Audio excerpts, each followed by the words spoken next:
Hi, everybody, and welcome back to the ScholarAI Founders Pod. Thanks for tuning in thus far, and be sure to check us out anywhere you get your podcasts and at our YouTube channel. Feel free to subscribe and leave your comments below, asking anything you'd like to hear about in next week's or any impending upcoming pod. So this week we're going to be discussing some of our predictions for 2024 as it relates to ScholarAI and other AI businesses at large. We're also going to be previewing our upcoming web app that at the time of you listening to this podcast should be live. So please head over to scholarai.io to check out our newly announced ScholarAI Copilot to see how that can supercharge your research. So hopping right into it, Shashi, why don't you tell us a little bit about some companies that you're looking forward to outside of ScholarAI in the AI space or at large in 2024? Yeah, I find the big tech companies fascinating and at this stage of development. Meta's taking a more open source pathway. Google's developing the Gemini models and powering up Bard to be determined how much user acquisition they'll be able to pull from OpenAI.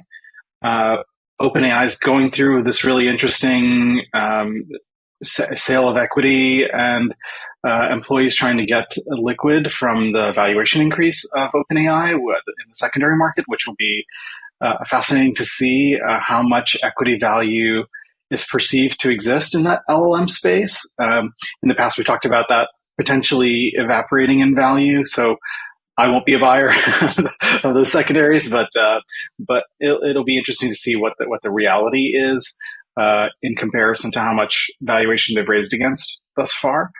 I personally don't trust Google to deploy anything commercially valuable, given the number of projects it started and stopped over the years. But I'm happy to hear other takes if you guys have them. I expect continued growth over 2022 as a forecast in the open model space. I think that will get even more traction, and the parity between open and closed large language models, I would expect to thin out over the course of the year. Yeah, quickly before I pass it along, I think immediately reacting to the secondary share sell of OpenAI shares, NVIDIA had some reports coming out as well that some of their employees' production was actually dropping as they were seeing their share value climbing. So it'll be interesting to just see what the kind of ramifications of them selling on the secondary market is, both in terms of company valuation and if on the back of that sale they continue to innovate. Like you're saying, it will be compounding forces. So external pressure from Google, open source, or maybe just kind of internal complacency. So always an interesting balancing act. There, Zach, do you want to react to any of that? I have particularly strong feelings towards any of that. In general, like I know, Shash, you've brought up the discrepancy between the models before. I think you're totally right. I think that open source and closed source are going to kind of continue to reach a state of the art together. It's yes, they're expensive to train, but as these open source models are kind of made better for different use cases or kind of more available to be used flexibly, I think that we're going to see that you can kind of get what you want out of either the ones you hit OpenAI's API or you install your own version of Llama or Mistral, and you're able to kind of get what you need for the price that you need it. So I think that makes a lot of sense to me. Yep. Lakshay, anything? Yeah, I feel like this last year was it felt like a lot of like exposure of AI technology. And it kind of feels like we're at a stage where a lot of companies, Google, Microsoft in particular, they have their kind of suite of tools out there in the world and kind of like ready for use. I think what's going to be interesting to me is seeing that now it kind of converts into, at least on like text-based, like tabular data, whatever it is, like productivity tools. It feels like the next challenge is not so much quality, but now distribution and how they pull people into using these suites of tools. And it's interesting hearing about like, okay, like there's Copilot on Microsoft Word and Office. There's all this stuff integrated to Drive, like Google Search is getting enhancements or whatever, but it's not in like the common vernacular yet, despite those tools already being at the center of a lot of like corporate workflows, personal workflows. So I guess I'm particularly interested in Microsoft and Google, given that they basically like own productivity in like the most of cases. What does it look like for acquisition now that the quality of LLMs and like LLM based tools has kind of like reached a good point that like obviously they have tools out in production. They're just waiting for people to hop into them.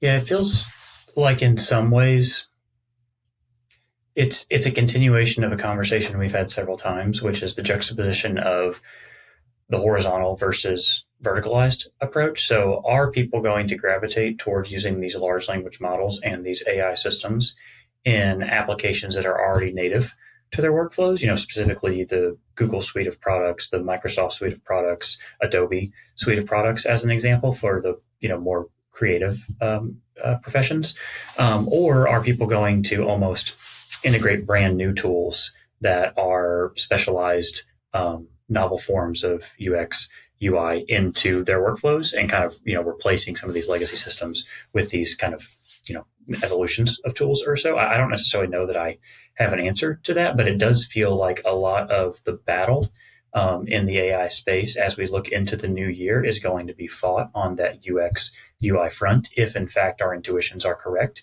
in that the intelligence, so to speak, of the large language models become commoditized, right? If there really isn't a tangible difference between OpenAI or Google or open source, then it feels like getting traction with users is very much going to be a battle of how specialized is your application for a use case, and how well are you delivering on the UX UI challenges or opportunities that are presented to you for the audience that you're trying to serve.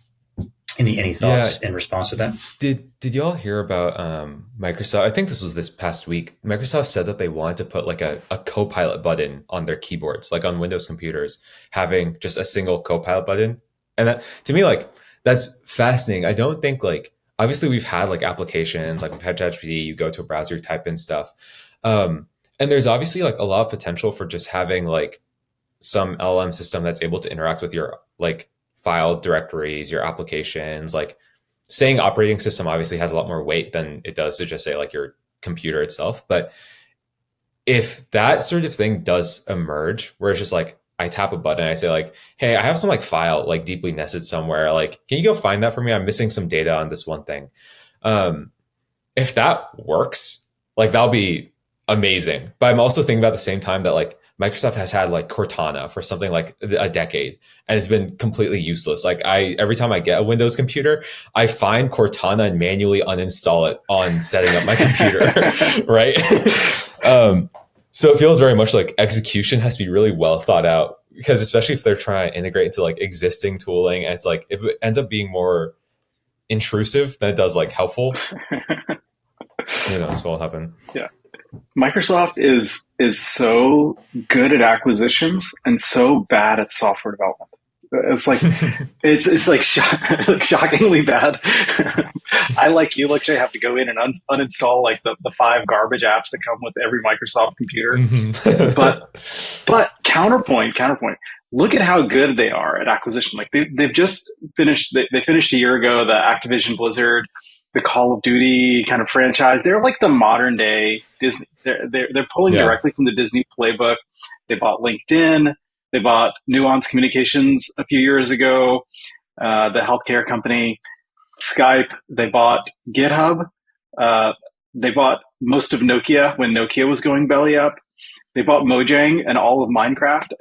The acquisition side of Microsoft is brilliant, but I put very little credit in them being able to write software internally.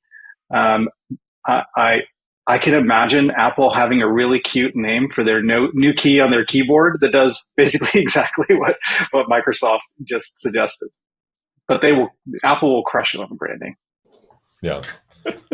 I don't understand, man. Like, why do I have to get a new laptop and it has like Candy Crush automatically installed? Who thought of that? Why is that because there? Candy Crush paid them a very handsome amount of money. Unreal, dude. Absolutely unreal. Go ahead, Zach. Yeah, I guess I was going to kind of say on that thread of like, where is this going to be useful and whatnot? I think that's something we've seen in like 2023 was the year of like, wow, like cool, like look what ChatGPT can do. It can write this thing for me in this certain tone. It can do this, it can do that. I feel like 2024 is going to be like all right, what am I actually using? What's actually providing value to me? Yes, some of it's going to be UI UX, like the application is going to need to work. They're going to need to work well. But at the same time, too, is like, what is worth my time to spend using this tool as opposed to the Cortana that was installed and everyone forgets about? What tools are going to be around that actually help make your life a little bit easier versus just something that kind of looks cool? So I think that's where we're going to see companies that can really adopt that and do well are going to succeed. That could be incumbents, that could be new companies. Because like I think about Slack, right? I don't actually know who owns them right now, if they're still standalone, but like Slack, 5 years ago, no one had ever really heard of. Maybe my timing's off. Whatever. Slack kind of came into existence. Everyone uses it. Everyone loves it. It didn't exist before, but they were able to basically solve some problems.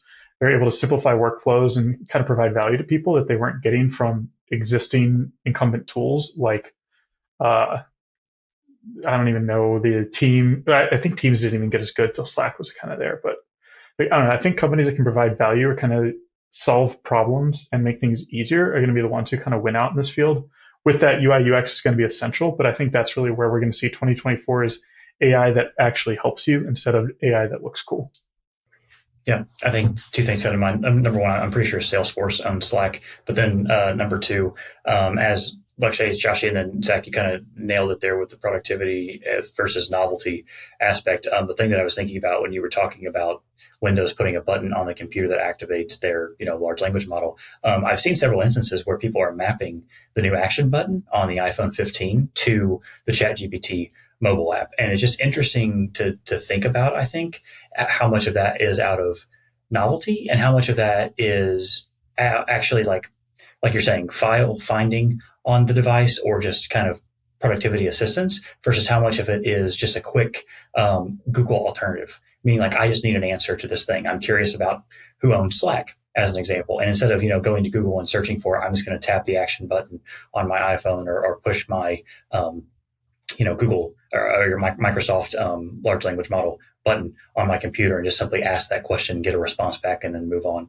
about my day. So I think it's just my new headphones, Samsung, I can actually use a voice command to activate the voice assistant and kind of just use it without using my hands at all. It is super useful when you're trying to do stuff like even just little things like set a timer or call someone or send a text message. So yeah, that's cool that people are using that to get ChatGPT pulled up real quickly. Yeah. I think it's also fascinating because these voice assistants, as you're describing, have been around for years, and Siri is historically kind of laughably bad, and just being a pure kind of Apple Power user, I just simply don't do the behavior that you're describing. Like Siri can do all of these things that you're describing. It just fails at it basically almost every time, and it seems horrible. That said, I have several Amazon Echo devices in my home, and so a lot of my home is powered via voice, but I just simply don't find myself gravitating towards that voice interface for day-to-day tasks, setting timers, kind of generic Googling, creating to-do tasks or creating new calendar invites. I do all of that still kind of in the traditional interface of touch or via shortcuts on my smartwatch. So it's interesting in any event. I do wonder that I know that there's new large language model technology coming to Apple's voice assistant, assuming it keeps the Siri name. So it'll be interesting to see if and how much that improves, and if people do start gravitating towards voice or other multimodalities in combination with these large language models. So kind of on that thread, does anyone want to make any comments towards the kind of migration to multimodality with respect to these AI systems? I want to make kind of one comment and let people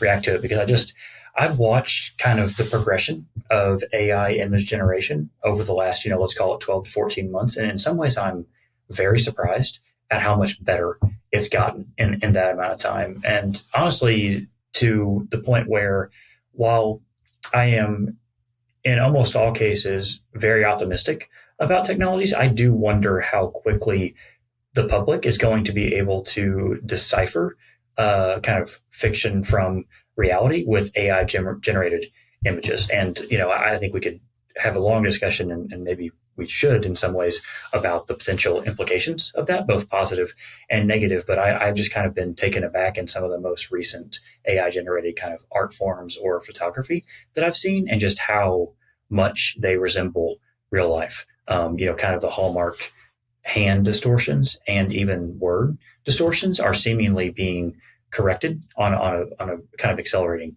pace. So I'll pause there if anyone wants to. Lakshay, if you want to maybe begin with any reactions to multimodality in general or on the specific thread of kind of AI image generation.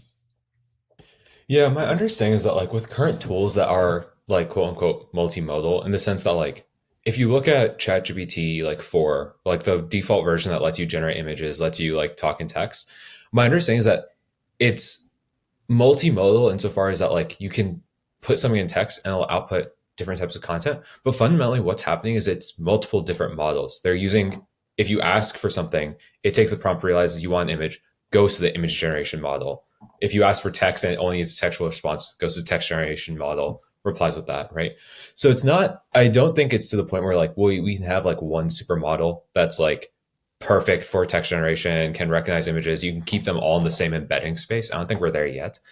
But I think like the diffusion models have obviously proven like super, super strong with image generation, video generation.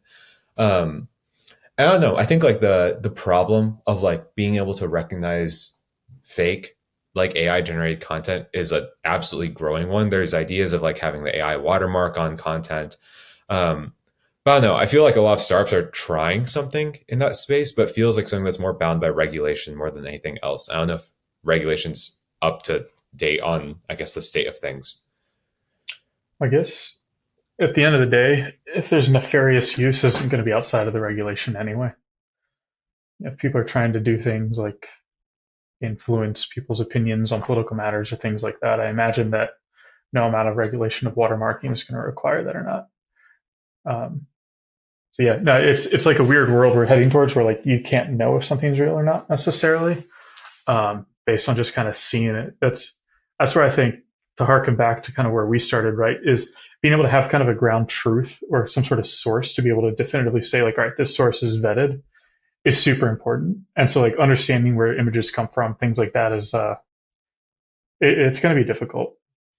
Feels almost like an interesting intersection and merging of worlds. So not to tangent the conversation, but this is one of the kind of applications where I see legitimate value in technologies like blockchain. For example, being able to trace things back to an origin of source is compelling. And again, I'm somewhat neutral in kind of blockchain and crypto at large. And again, I don't want to derail this conversation for that one, but it is interesting to think about almost the convergence of these Web3 plus AI, if you will, at large. But Josh, you want to respond to anything I said about multimodality or AI image generation?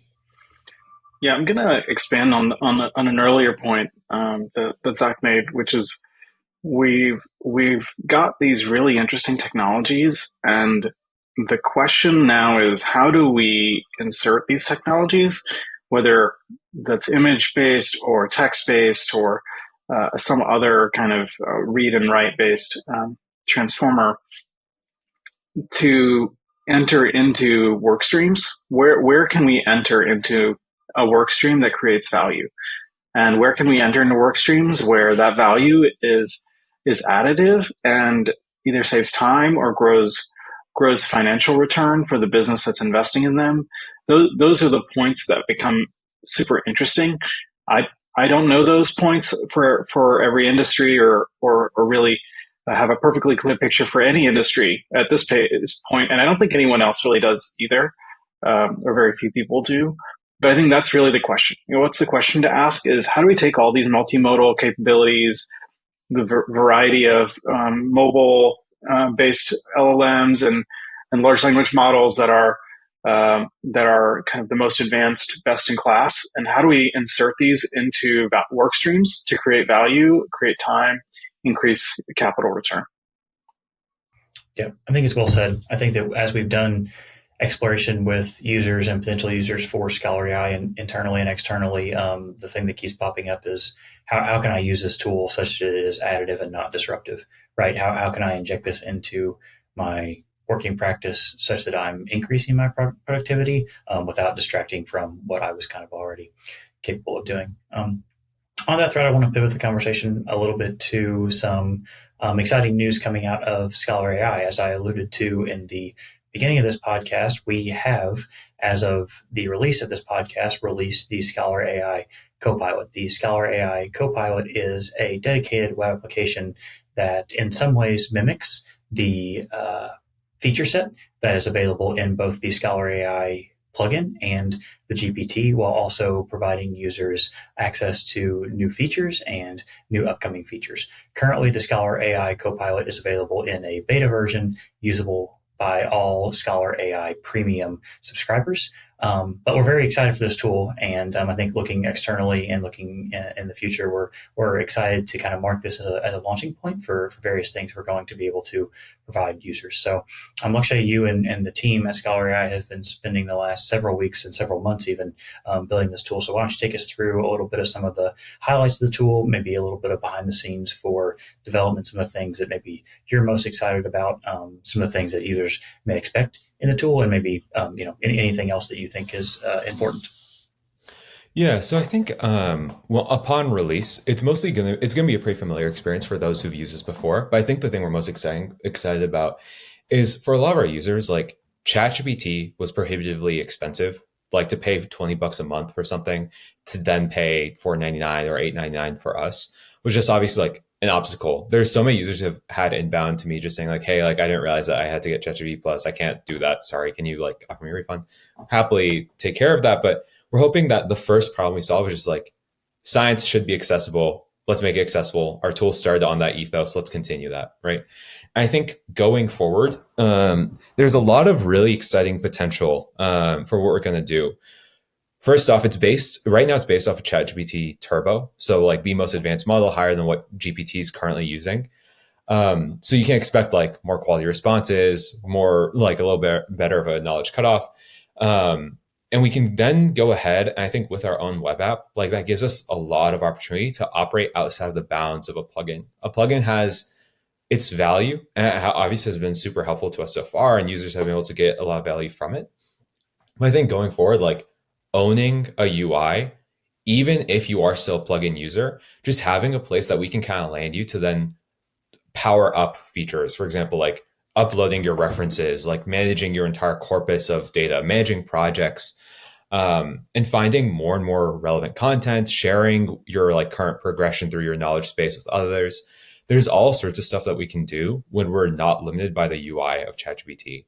I think that's really what I'm the most excited for. I think immediately after release and once we start getting users in here, I'm really excited to just keep up the conversations with folks and see like, hey, like, can you add this? We'll take care of it. Can you try this out? Let's see what happens there. There's just so much more we can do when we're not just limited to being an API. And that's, I think, what's most exciting to me.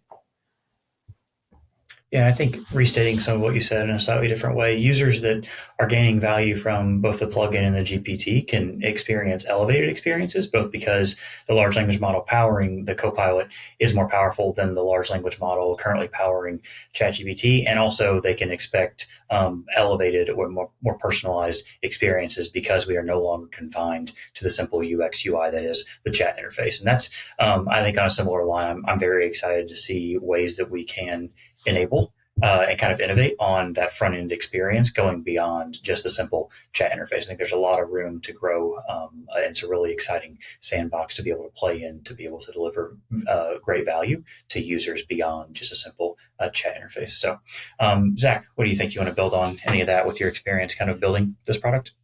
Yeah, so obviously really excited for it. We do think it's going to be an easy way for people to use this tool outside the context of ChatGPT. So Lakshay talked a little bit about the fact that when you're using it as a plugin, there's really, or a GPT, there's kind of like a big choke point where we're limited by what we're allowed to send to the model, and the model's limited by what it's able to read. So for example, a lot of people use this to look up different references, different papers. Well, based on context windows, we can only send a limited number of papers. 4 is typically what we send in terms of what ChatGPT can then read and kind of interpret. But you can imagine as we own the user experience such that we're able to interact with the LLM, but we can also have our application doing things like saying, here are 25 relevant papers. Maybe one of these was much more interesting to you. And just think of it kind of a way to kind of combine the experience of, I can use the LLM to interact with these papers, but I can also use a kind of more normal format like a Google search or Google Scholar, or even like a specific journal page to kind of list the papers that might be relevant. So now imagine you're on Google, but instead you can, of just like clicking a link and reading a paper, you can click on it, and all of a sudden that PDF is now uploaded to your contacts and you can interact with it. I think it's going to give a lot of flexibility and usability. And then you can kind of imagine even going from that of like eventually being able to pull out specific parts of a PDF and allow our tool to help you interpret it. So very excited to kind of be able to do more flexible things to kind of help researchers do the research they're actually doing. Mind you, I'm coming at this from the perspective of a developer of this product, as well as a user. Like I use ScholarAI in my research to help me find papers. Just the other day, like I found a new paper that was super relevant to the project I'm working on. So it's very real to me to kind of be able to use this thing and get tangible value out of it, because I'm personally getting tangible value out of it. Yeah, no, I agree, and I second everything you said. I mean, every paper that I read, before I actually read the full length of the paper, I have ScholarAI produce a summary and identify the key points. And I've actually found that it's significantly increased the throughput of the amount of papers that I'm reading, both in terms of raw number of papers, but also in quality. So I'm spending much more of my time reading the highest quality papers and a significantly lower fraction of my time reading papers that ultimately end up as interesting, but not ultimately useful to the thing that I'm trying to answer in the immediate term. So I think that's incredibly well said. Shashi, if you will, maybe just say a few words about how you think the ScholarAI Copilot positions us currently, a little bit of the future looking ahead, and kind of anything else you think that you're excited for with the release of this product. Yeah, I love the downstream capability of us being able to customize on the UI, on the context window, on the underlying technology stack that we use to best serve the needs of our customers, the scientists, the researchers, the people using our tools today. That level of customization gets directly at what we were talking about earlier about getting into existing work streams, being able to save people time, and being able to amplify them to get more work done. So all of those things are in really wonderful alignment. And the Copilot, it's great that we can get this out quickly in beta form. And I hope that our users will give us lots of feedback, feature requests, input on where they'd like it to go in the future to be even more impactful and helpful. And I can see a path in which that iteration of customer feedback and development happens really, really rapidly, such that in 6 months the tool is doing so much more as a result of that dialogue with customers. Yeah, I agree. I think that we've done a great job thus far of remaining responsive to user requests, and we've done the best that we can inside of the plugin and the GPT. But as all of you have alluded to, that is simply limited in ways that we are no longer limited with release of this Copilot. I want to touch on a thread before we leave this conversation that Lakshay brought up earlier about cost. One of the things that have been limiting thus far with the plugin and the GPT is the fact that in order to use us, people have been having to pay for ChatGPT Plus. And not only has that been cost prohibitive, but recently it's also been limited in the amount of people that can sign up for that process. And so I'm very excited about the growing amount of users we will be able to serve under this tool, as well as being able to serve them through more rich experiences at a lower price point. And so we're going to do things to continue to drive that price down, including allowing users to use us in a limited capacity for free once we have some of the kind of more logistic components of this web app worked out, and then also being able to play games with the large language models that we are using, such that we can, again, continue to drive down the cost of using these tools for our users so that more and more people can use these things. So in closing, please go over to scholarai.io if you haven't already and give the ScholarAI Copilot a try, and be on the lookout for updates coming to that product now. So I'm very excited. Okay. Pivoting away from that, kind of wanted to touch on some of the other things that we've been reading about, learning about. I actually just recently started a new book kind of on inspiration from Zach a couple weeks ago, also by Matthew Lewis, not Flash Boys, but this project is actually called The Undoing Project. So I'm kind of curious. That book is essentially from the same author that wrote Moneyball, from the same author that wrote The Big Short, The Blind Side, which actually, funnily enough, is not the same story, although it's still a football story of The Blind Side, the movie. So that was a bit of a confusing point for me, but it's not the same story. So anyway, I'm into that book. I'm not far enough into it necessarily to say whether it's excellent or just good yet, but I'm really enjoying that. So I want to pass the conversation along. Kind of tell us about books that you are currently reading or that you look forward to reading in 2024. So Zach, you want to start us? Yes, I actually just went through and kind of made my 2024 reading list. Identified 10-ish books, kind of starting from Adam Grant's Hidden Potential is his newer one out. For anyone not familiar with Adam Grant, he is a professor at the Wharton School of Business. I believe he's a psychologist, behavioral psychologist. He just writes books kind of looking at human behavior, how we can improve ourselves. So Hidden Potential, I haven't started it yet, but it's kind of along the thread of, some people, sure, they might be quote unquote born like elite athletes or superstar students. But really, everyone has the hidden potential to be able to kind of unlock their own skills, their own abilities. So it's looking at actually like proven psychology for how can you do those things. So another one I'm reading in that same group, I started this one last week, is called Doing Hard Things. I forget the exact author, but it's basically kind of around what is toughness really? Is it the 1940s drill sergeant yelling at people and whether or not you're able to stand up to him? Or is toughness kind of being able to figure out what is reality, what are my abilities, and kind of how can I bring those things together? How can I push myself a little bit further than where I've been previously? So it's a fun read kind of coming into the new year, making me think a bit about kind of how to approach some different problems I'm facing. So excited to get into these books I have on my list. Great. Yeah, I'm familiar with Adam Grant's work. I don't remember if I've read books, but he's a very successful podcaster as well. So I tend to listen to a lot of what he says. Shashi, have you finished the Elon biography? Yeah. I haven't finished Elon's yet. Been slow rolling that one, but I'll just pick up a couple of books that I really enjoy. One, Outlive by Peter Attia. If you're into longevity and health science, there are lots of interesting takeaways in Peter Attia's work, and he's also a successful podcaster and has lots of great content on YouTube. I've been, as you guys know, doing cold plunge and some jiu-jitsu for a few months, and trying to incorporate some new challenges into my routine. Started taking magnesium as a supplement. So, kind of tinkering with continual improvement in health. And I think Peter Attia and Andrew Huberman's great at that content as well. And then some content for kids or kind of accessible to kids. There's a book that I'm going to pick up with my kids soon called 6 Easy Pieces by Richard Feynman, who's a famous physicist, and just trying to break down physics into basic building blocks. I love starting with physics as we build kind of the foundation with physics, and then on top of that, we build a basic understanding of chemistry, on top of which we build a basic understanding of biology. And so I want to kind of start at that base layer with physics. Yeah, that's fantastic. I don't know that I knew about the jiu-jitsu aspect. I'm not sure that I knew that was coming. So is that's a very new thing, or I think I've been doing it for 3 or 4 months.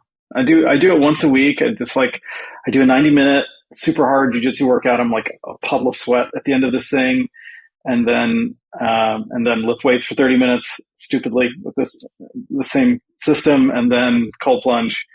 And my cold plunge is up to, I usually do about 7 minutes now, 40 degrees. So it's a challenge. It's a mental, psychological challenge. We in college, a lot of the teammates that I had on the basketball team would do boxing in the summers as a form of cardiovascular kind of endurance training rather than just running, because as you enter your early and mid 20s, the continuous running, especially for taller athletes, can be bad on knees. And so they replaced that with boxing. Not myself, I never did that, but I've always kind of been fascinated with the contact sport. It's one of, as I've found myself getting older and as I'm having to make the conscious effort to exercise and having to find new ways to do it, because some of the older ways either leave you prone to injury or you simply can't do as often. Like my body wouldn't hold up to playing basketball 5 days a week like I used to do.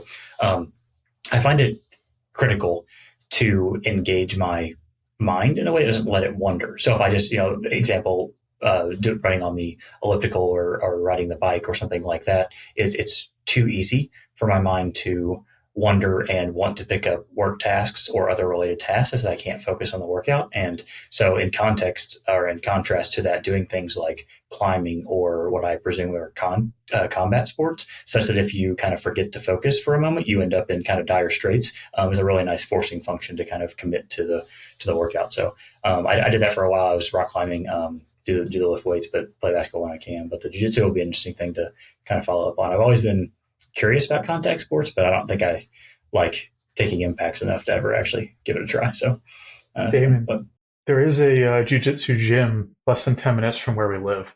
I actually was looking at their website. It's not anything crazy. So for my workouts recently, actually, I realized that like as a father with small children, finding time to work out is hard. So actually what I did like 6 months ago, I actually had ChatGPT come up with a workout plan for me, a weekly workout plan that was like a 7 to 10 minute workout every week. I've been doing that and found that I actually really appreciate ChatGPT's ability to put together like a pretty decent workout to at least like do something every day, even if it's not a lot. So I think that's fun to circle back and say like, how is AI helping us in the real world? It right now is my personal trainer. That's funny. This conversation is kind of taking a curve, but it's great. I actually just started a new workout program as well through a program called Ladder. And so a little bit of a plug on the app, but I'm having a really good experience with it. I'm about 2 weeks in right now. And interestingly enough, it's very much like the Peloton experience. But instead of being live classes, it's pre-recorded classes. And the most important feature, which is somewhat of an interesting realization to me, is the fact that I can link my chosen playlist with the workouts rather than relying on the course instructor to link the music. My musical genre tastes are very narrow, and so trying to listen to someone else's curated playlist didn't necessarily make for a pleasurable experience while I was working out. So anyway, just plugging Ladder for a moment. I'm having good success with it. It's an iPhone and Android app, kind of high paced weightlifting workouts, but very good. So Lakshay, you want to take it and run with that? You can. I guess we're going books and or workouts in the new year, which feels appropriate. I'm happy with the or. I was concerned when we started with books, given my intellectual engagement things, that planning is not going anywhere. Those books I mentioned last time have not moved from where they've been sitting. You've had Wi-Fi too much. You need to exactly. Yeah. I need like a meditation retreat. That's what should be on the plan for 2024. But on the topic of like physical activities, I think one of my big goals. So I've been like a big like weightlifter, and I've done like half marathons before. One of my like physical goals for this year is by the end of the year, I want to have run an Ironman.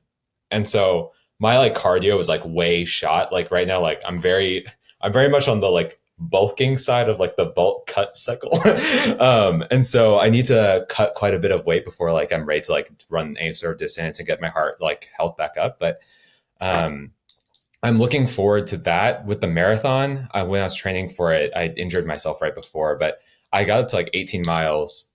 Ironman requires 26. Swimming, I'm an avid swimmer. Biking, I've basically never done. So I'm hopeful to kind of keep up a routine of like training for the Ironman, traveling to some like cool location by the end of the year, running the Ironman there. And hopefully all the while like keeping up like my weightlifting regime, just so like the muscle density I have built up does not go anywhere over the course of becoming super slinky for this Ironman. We'll see. Explain for those listening that don't know what an Ironman is, just in the most general of concepts. Yeah, just take the idea of a triathlon. So starting with a swim, then I think it goes into bike, then run. An Olympic one or like a sprint one, like is pretty short. An Ironman is a marathon for the run. Like I think it's close to a mile for the swim. I'm forgetting how long the bike ride is, but ultimately like this entire like escapade generally takes something like 10 to 12 hours to pull off. Like you do it continuously. I think it's like 120 miles for the bike or something like that. Yeah. And I'm like if there's any like knowing my physicality, like my upper body is like disproportionately strong to my lower body. That's just always been true. And so bicycling is probably going to be like I imagine it's going to be the most difficult part, just because like biking uphill is like very, very intense on like your quads and hamstrings and whatnot, which mine are severely undertrained, at least in the capacity for endurance training. So we'll have to see how that goes. You're going to get a triathlon bike to work on? Yeah, I have a friend whose dad bought a triathlon bike but doesn't use it, and he said like, "Oh, if you're trying to train, just like let me know." But that bike's just like sitting there gathering dust, so at least I'll have something to experiment with.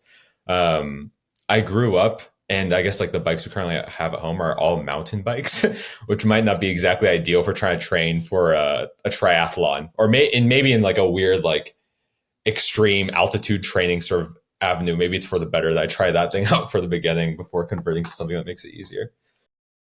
So I know that I don't know the exact physics of it. Maybe Shashi can let us know after reading his book. But the triathlon bikes are actually designed to reduce some of the strain on your legs, knowing that you're also doing all the running. So it might be something that is beneficial, especially if you feel like the leg strength is your weaker area. Don't tell me you've been skipping leg day though. Okay, look, I I do lift pretty decent now. There was a period in my life where my bench was 270. My squat at the time was 265. And everyone would like hear like, holy goddamn, 270 for bench. I was like, yeah. And they're like, what's your squat? It must be crazy. And I was just like, mm. Ask me about the deadlift. Deadlift. Let's go. Let's have a deadlift. Yeah, I don't know, man. It's just weird. Body physics is strange. Yeah, I've always been the opposite, stronger lower half than upper half. Okay. All right. Well, with that, I think we're going to cut today, and we will see everybody next week. Thank you all so much for joining for this week's edition of the ScholarAI Founders Pod. Find us in all of the common places you find your podcasts and at our YouTube channel. Please subscribe and leave your comments in the section below, and see you all next week.